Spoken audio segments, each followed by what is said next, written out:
done many years of personal development. I work as a coach. And right now, for some strange reason, I'm doing my 5th university study, my 3rd master's, in something called integrative counselling and coaching. So it's the only master's program in the world that combines counselling skills, therapy skills, and coaching skills, so you can be a professional that can use this both at the same time with the same client. And we've just had a month of assignments. We started, the first deadline was the day before Christmas Eve, very friendly. I think the course leader is a bit of a miser, or was the Scrooge, doesn't like Christmas. We were getting emails from him on Christmas Day. The next one was the 6th of January, and the last one was the 17th of January. So I just had a month of kind of stuff. And I thought I would share some of my journey and some of the thoughts that have been going on in that time. And I read a book during the autumn, during the first module, and I thought that's really B collaboration, and I thought that might be interesting to share with B collaboration. So the first part of the talk, I Am Thou, is the name of the book by someone called Martin Buber. Anyone know that book? Okay, that's good. That's a very 20th century book, but still has lots of impact in the counselling professions and in the kind of caring professions. And then, so I'm going to give that bit of a talk as I kind of conceived of it in the autumn. And then I did a bit of rethinking, which will include some more interesting things. And Scott, what did you say? You said how to be courageous without screwing it up, and you said, what did you say to me? You said, is that a euphemism? That's a private joke. Oh, no, but it may be relevant. So was that a euphemism? What do you mean by that? The screwing bit, right? Yeah. Okay, so we'll get on to a bit of screwing later on, just so that keep your interest and keep it interesting. And just to say that I'm a guy, so this may be a bit male-centric, so I apologise to women if I haven't fully taken your perspective, and at least you may get to see some of the inner workings of a man with a small brain. Small what? A man with a small brain, not brain. All right, so let's get started. Keep going. So I'm talking about me, I'm talking about the course, I'm talking about I Am Thou, the relevance to you. Very good question. Well, I thought it might, initially, my thoughts from the autumn may inform how you collaborate. I think having heard some of the themes from today, we talked about freedom, we've heard about people talk about, if you're really yourself, are you going to be successful? Personally, for much of my life, if I was being myself, I screwed things up. So I've had to learn some skills, and interpersonal skills. We talk about internal dependence, interdependence, and yeah. So learn some quite sophisticated skills, and so I want to give over to you some skills, certainly from my perspective. How do we balance things out in a way that allows us to be ourselves and be successful and be free, to a certain degree? How's that sound? And it's interesting. Psychotherapy studies, which I've been reading about, show that it doesn't matter too much what kind of therapy the therapist does. All that's really needs is a good relationship, that you believe in me or them, and then you'll work the rest out yourself. So, let's get on.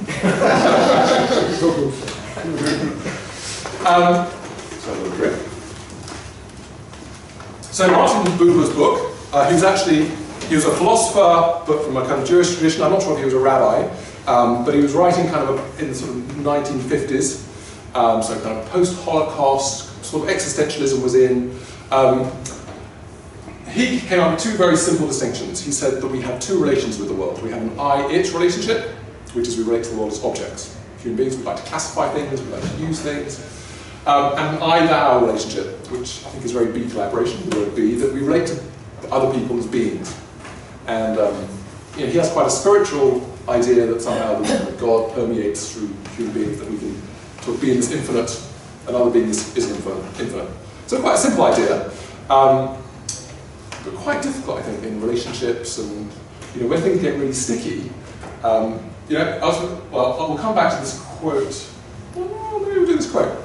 Let's have a little bit of Martin Buber. So I'll try and read it out. It's quite complicated. It's quite long. Would people like me to read it, or would you like to read it? Read it? Okay. The relation to the thou is direct. No system of ideas, no foreknowledge, and no fancy intervene between I and thou.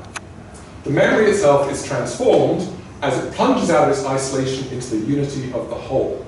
So we'll go back in a minute and kind of try and figure out what these things mean. No aim, no lust, and no anticipation intervene between I and thou. Desire itself is transformed as it plunges out of its dream into the appearance. Every means is an obstacle. Only when every means has collapsed does the meeting come about.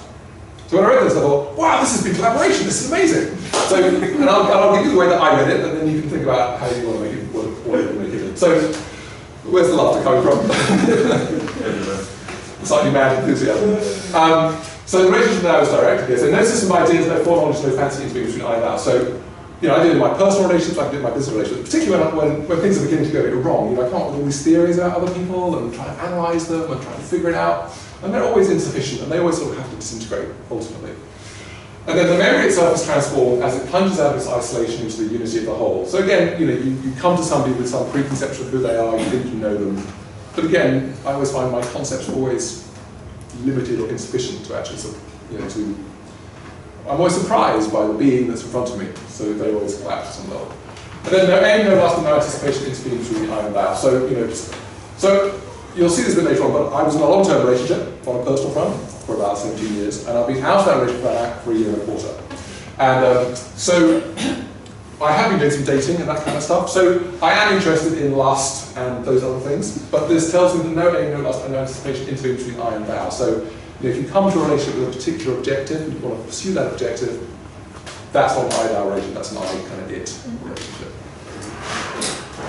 So desire itself is transformed. Well, so the last talk I gave was a little bit risque. I don't know who was, Beiju was here, and some people were here, so I talked about some quite, but it was really about, one of the things was about how the male gaze can relate to women, and it can either be an I-it kind of gaze, or it can be an well, in this context, one kind of I-thou kind of gaze. And for me as a man, one of the ways I can really tell how I'm relating to women is, you know, what am I looking at and how am I relating to them? Is it the person, am I looking in the eyes, or am I doing something else? And that's for me, as a guy, a really simple gauge of which one am I in, I-it, sorry for the word, or I-thou. So next, desire itself is transformed as it plunges out of its dream into the appearance. So again, slightly, you know, I've had quite a lot of different relationships this year, and what I really notice is I may come with a particular objective, but I find that, and it happens in business as well, when you're collaborating, you come with an objective, but the interaction with the other person, if you're open, can be very surprising when you come with something else. And I think that openness is, you know, a fundamental part.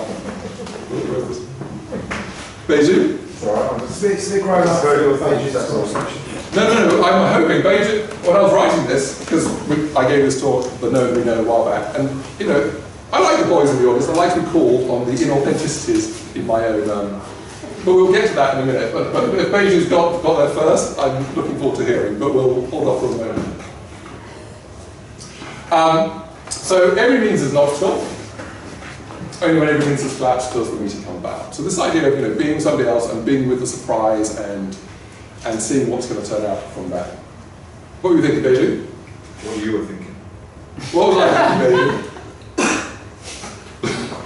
There's a book by R.D. Lang called Knox, and it's about a long poem. The assumption here is that it and the thou are complete separate entities. And what that is saying is, as soon as the relationship between it and thou connect, it's fluid and it changes at every point. So you can't be static. You just can't be static. And then if you're fluid between it and thou, it and thou, it and thou, well, again, there's a contextual argument there. What information are you looking at? That's the starting point. So do you think it's necessarily dynamic? You have to. It's fluid. I can't see it being. No, I think that's a really good point. I think that's a really good point. It cannot not be fluid. Yeah. So it's interdependent completely. It can't. That's a really nice point. Exist without the being present and vice versa. And I think that's really nice. If I look at my own thinking, that's what I do. I kind of, you know, I'm with somebody, and then I hit an obstacle, and I go all analytic. And then I kind of go back and I meet them and I open up and then something new to it. So I think that's a really nice point, that those things really interact nicely. So thank you, Beiju, that's a really nice point. Thank you. And that was patronising. Good pupil, well done. Yes. Does anybody else want to say anything on this little, or what it means for you? Can I be honest, I haven't a clue what that means. You haven't got a clue what it means? Okay. That's fine. I mean, I just gave it a particular meaning. And I do like the, sorry, I'm interrupting or not, I don't know, but I do like the idea of this. I've been saying for a while that, you know, there's only two things in humans experience: is things and people. But what you're saying in this case, people, you can have a thing relationship with people, and you can have a thou relationship, like a being relationship.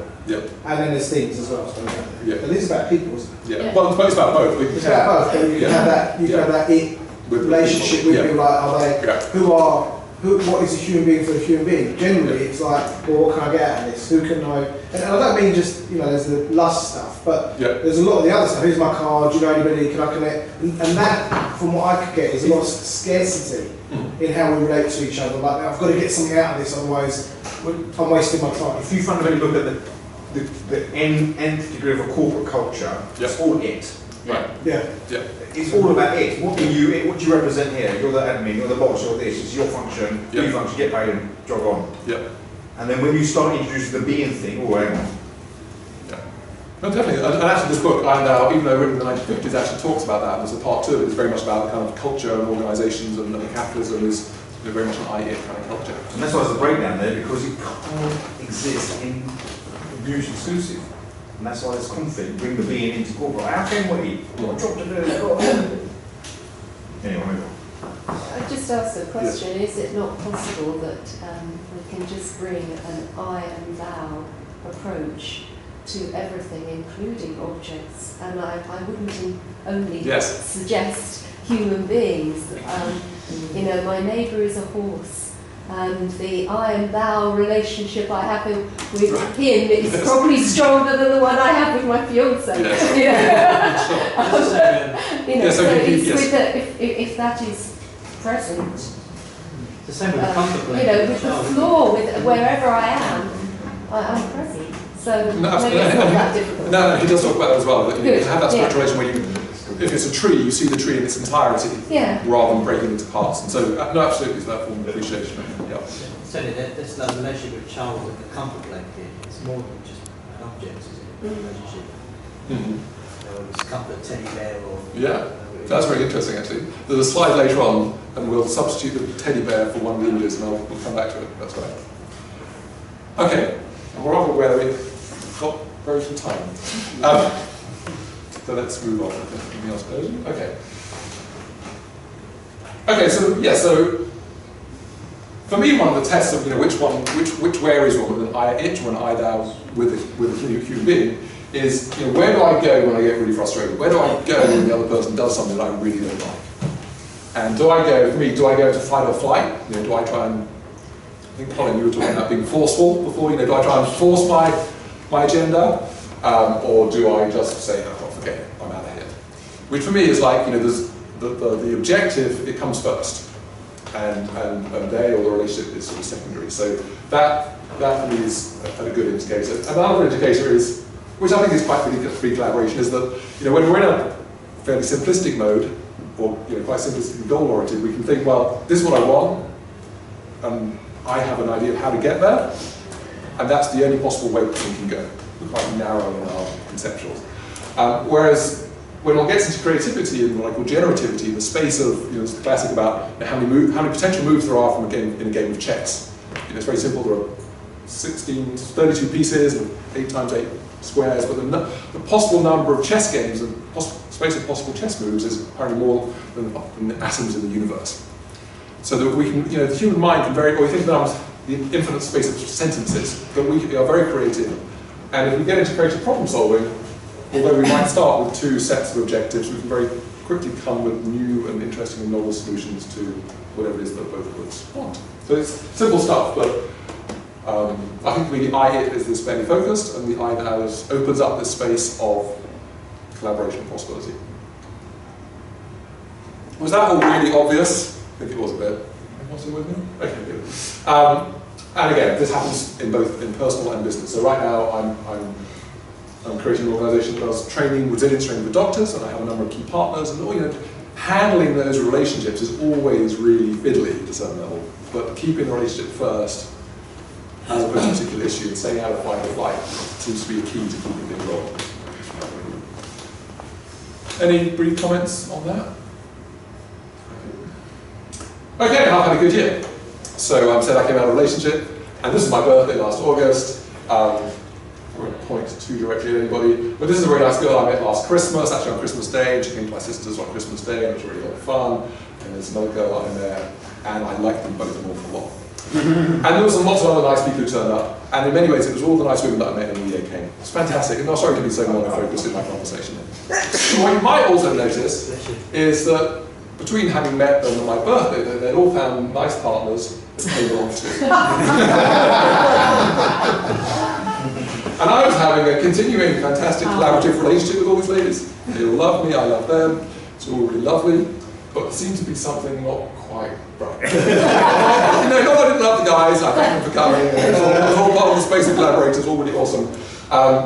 But I had to face that there was a certain inauthenticity in my application of I and thou, certainly within my personal life. And it actually hit me a bit like a train this Christmas, that I've been seeing a young lady quite a lot, and being quite intellectual and studying psychology and all this kind of stuff. And I got to meet her family for whatever reason. And anyway, what happened? I got triggered by various events, and the main trigger was that she was talking about dating other people. I sort of internally I freaked, and then I was also doing these assignments, and one of the assignments is a personal development blog where you do a lot of exercise on yourself and your own issues, and you write it up if you're brave enough. And so I took a really hard look at this, and the most obvious thing occurred to me, but it took me. It's amazing when you have a blind spot how long it takes to see it. So. Well, the key thing I noticed was that I was trying to woo her, but I hadn't admitted it to myself. I was like, we were studying stuff and doing things, but nowhere, and even though I admitted to myself that I liked her, I did not in any way, I realised that, well, if I hadn't actually asked her on a date, it's not particularly surprising that she might be dating lots of other people. Like, there was like a real kind of inauthenticity in my, it was all very nice, I and thou, and having a nice time.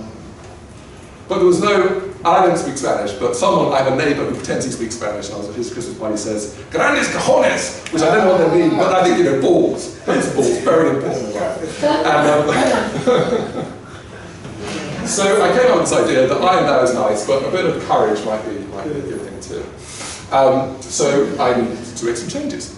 And carrying on with my assignment, one of them was to do personal change. So 5 minutes? We've got 10 till 6. How long? 5 minutes? Yeah, 5 minutes and I'll need to wrap up before 6. Okay. Cool. Grandes cajones. And I really enjoyed this actually. So I made this thing, I put it on my wall, put it on my phone. It's a bit pathetic at a certain level, but it took a lot of bravery on my part. And it reads, if you love her, show her. And the other thing I noticed I do, for being a bit of an intellectual, is if somebody doesn't do what I want, I cook up this like psychological theory of what's wrong with them. And so I hadn't wanted to stop myself from doing that, so I thought, if I hear a critical voice, I'll look beneath it for where I'm frightened. So, and this was a little thing I practiced. Well, I've been continuing to practice it. And it's funny, if you've been in a long-term relationship, I don't know, I mean, it's part of my own personal story, but somehow I hadn't, that exposing, being vulnerable, being brave, letting someone else know you care, I just hadn't been doing it. And well, maybe that's why that relationship came to an end. Moving on. So all good and well, so I practiced some of that, and that all, yeah, that's been interesting, definitely interesting. And I've had to face up to being a lot more authentic and a lot less intellectual. Which has been good. Yeah, very exciting. And I guess, looking back at when I've been courageous in earlier parts of my life, I had made a hash of things. I've been much too forceful. I've broken some things. I had broken safety for sure on various occasions. I won't tell you that story this time. You'll see my last talk on the Be Collaboration channel if you want to see some of that. So for me, this thing about being yourself and being free, there needs to be some really sophisticated skills around maintaining safety and maintaining communication, as well as being brave. And for me, why there was a pause between being courageous when I was younger, then learning lots and lots and lots of personal development stuff, is to get to that point where I can kind of synergize or synthesize both great communication skills, great emotional kind of skills, and being vulnerable and being brave. Does that make any sense to anybody? Mm-hmm. And it's that combination, I think, which makes it challenging to just be yourself, or there's a lot of sophistication in being a human being. And some theorists say that we're innately born with a good nature, but I feel we need to develop it. So.